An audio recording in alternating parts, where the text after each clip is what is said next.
Il est des œuvres rares, douloureusement belles, qui font surgir un monde avant toute considération esthétique et formelle. Elles bousculent nos clivages théoriques et nos partages historiques. En leur présence, nous ne demandons pas « est-ce beau ? Est-ce nouveau ?» mais plutôt « où sommes-nous ? Quand sommes-nous ?» Il y a ici quelque chose qui malmène nos habitudes esthétiques et notre confort de spectateur.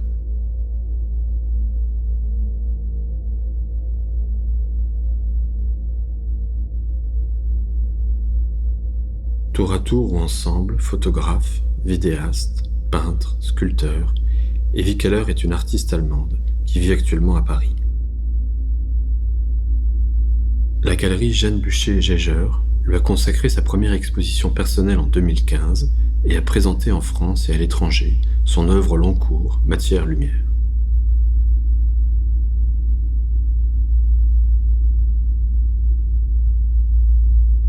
Véritable œuvre-monde dont les composantes se dévoilent peu à peu, Matière-Lumière nous confronte à l'origine de la création, prise en son sens le plus radical, quand tout n'était encore que fusion, écoulement, concrétion de matière, fulgurance lumineuse.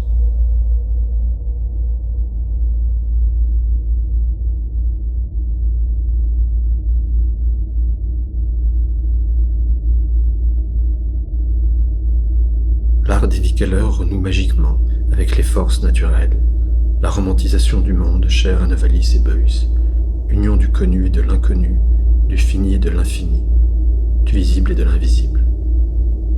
Comme eux, elle essaie d'approcher le plus possible l'essence, la substance intérieure.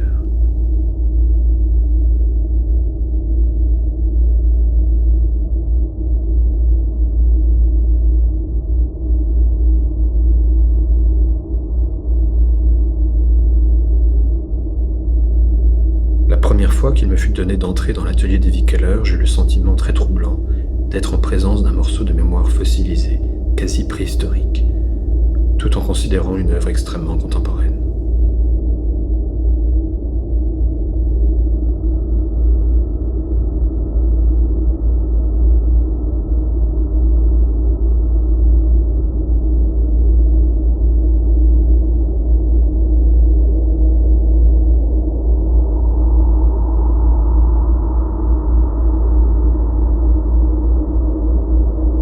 Matière-Lumière, tel est le titre unique que donne l'artiste à son œuvre, sous ses formes diverses.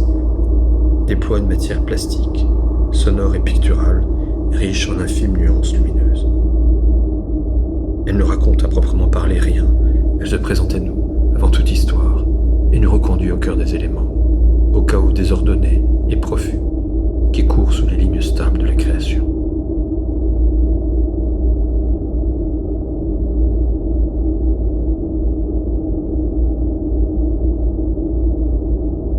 Evie Keller travaille le film plastique de ses toiles avec de la cendre, de l'encre de Chine, divers pigments et vernis. Comme Chiraga, elle foule cet espace, s'y confronte de la manière la plus physique et la plus hantée qui soit.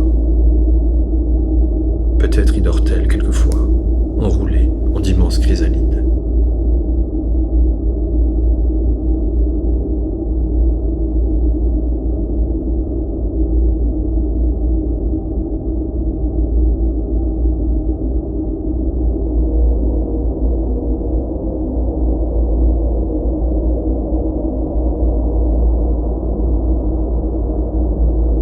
S'il est possible d'inscrire matière-lumière dans la filiation d'esthétique nocturne et romantique, matiériste et primitiviste, l'art d'Evie Keller reste unique en son genre, comme l'expérience que nous en faisons.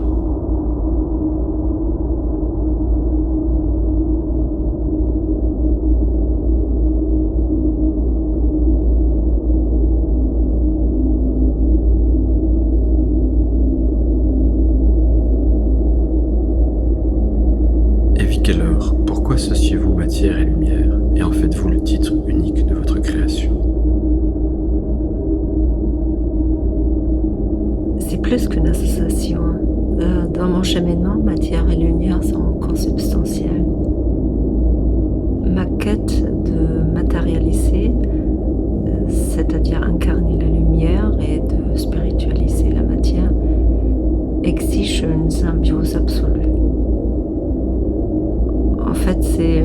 réconciliation de l'esprit avec la matière, une conscience de l'unité. C'est pour cela que mes créations n'ont d'autre titre que matière-lumière. Elles participent chacune à un tout et peu paradoxalement, chaque fragment contient la totalité de mes œuvres.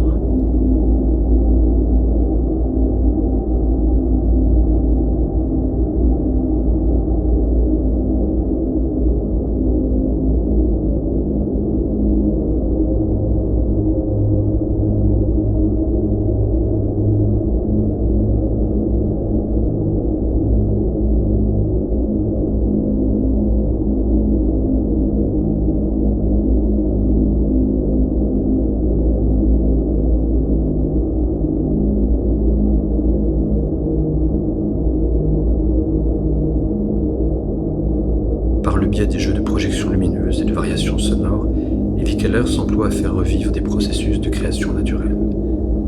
Selon les déplacements et l'intensité du faisceau lumineux, une diversité de matières se concrétise sur la toile tendue.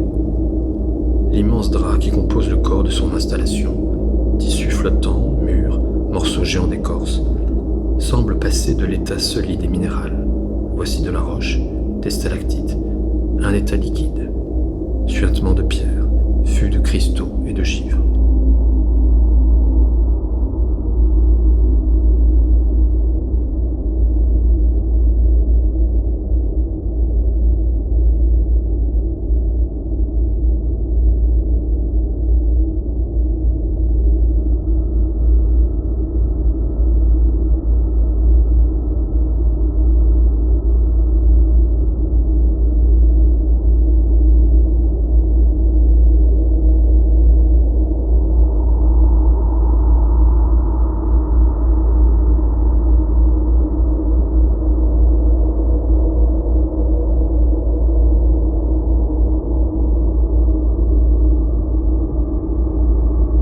Le feu gagne également, et l'on est bientôt aveuglé par le soleil noir de la mélancolie.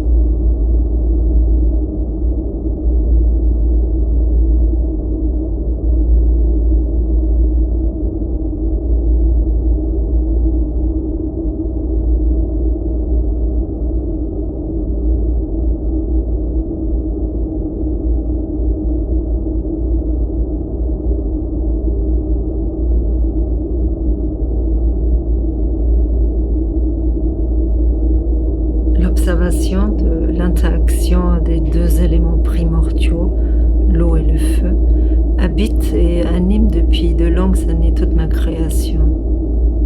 Les transitions de phase de l'eau, c'est-à-dire les changements de son état, glace, liquide, vapeur, m'ont fait prendre conscience d'un processus de transformation universelle, se manifestant au plus profond de nous, au plus lointain de nous, à l'échelle infiniment petite et infiniment grande.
La lumière anime et transmute les créations en matière et forme changeantes. Matière-lumière s'interroge sur le processus de substantialisation depuis l'origine de la création et l'apparition de ces formes dans le règne minéral, végétal, animal, jusqu'à l'humain et l'univers. Sorte de placenta de l'être vivant, elle questionne ce qui dans l'homme et dans le monde est force créatrice.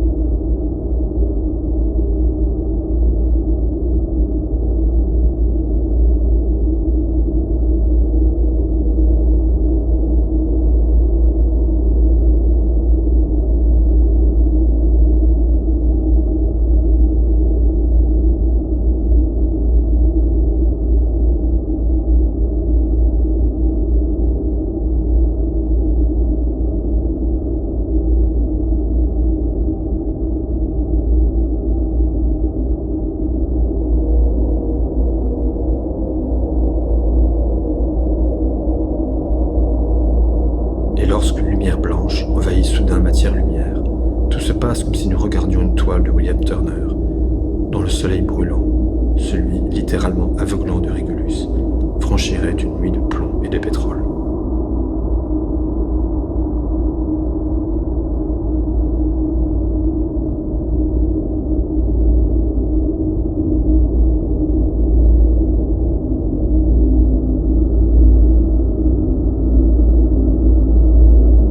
Les films plastiques de matière-lumière portent en eux un enjeu contemporain. Témoins de l'Anthropocène et issus de la transformation du pétrole créé au plus profond de la Terre, ils incarnent ainsi la mémoire de centaines de millions d'années. Lorsque je transfigure ce matériau en œuvre d'art, ils se régénèrent par son retour à la source, redevenant organique et vivant. Créer une matière-lumière est un acte réparateur. Il pose la question de la renaissance de l'homme.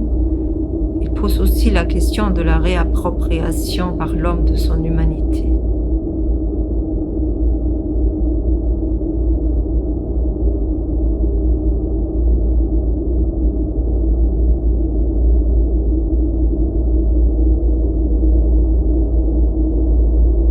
L'enseignement lumineux de matière-lumière n'est-il pas de nous conduire en une grotte des origines, telle la mine souterraine où se rend le héros de Novalis, Henri de Fterdingen, et ses compagnons, sur les traces de la céleste fleur bleue. Les mineurs notent ce texte de tous les temps, sont un peu des astrologues à rebours. Alors que ceux-ci observent attentivement le ciel et ses espaces infinis, vous vous tournez vers le sol, explorant sa structure. Le ciel est pour eux le livre de l'avenir. La Terre vous révèle les mouvements de l'origine.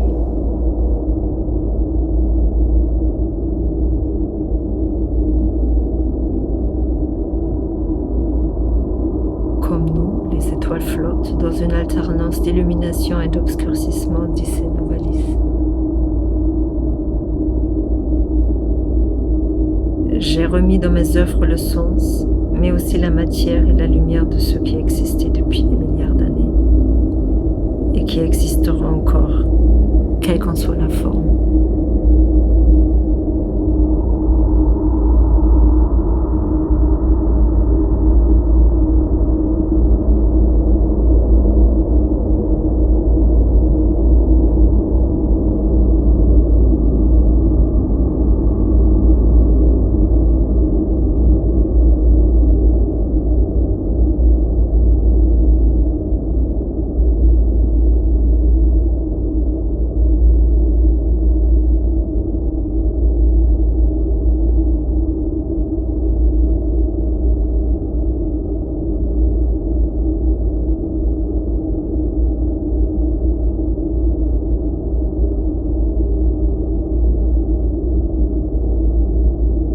Reconnaît la hantise de grands artistes à cette quête fascinante d'espace et de temporalité réconciliée. Rembrandt, notait justement Jean Genet, exalte la paradoxale beauté du visage plissé et ridé de Margaretha de Geer. Ce visage fragile, décrépit, n'a rien de pittoresque. Le pittoresque est encore un masque. Rembrandt arrache toutes les voiles et les conventions. Il sublime en 2 portraits la vieillesse austère, éclatante, dans une grande collerette blanche d'étoiles et de neige. Semblables aux parois rupestres de matière-lumière, ces toiles crépusculaires resplendissent dans l'obscur du monde.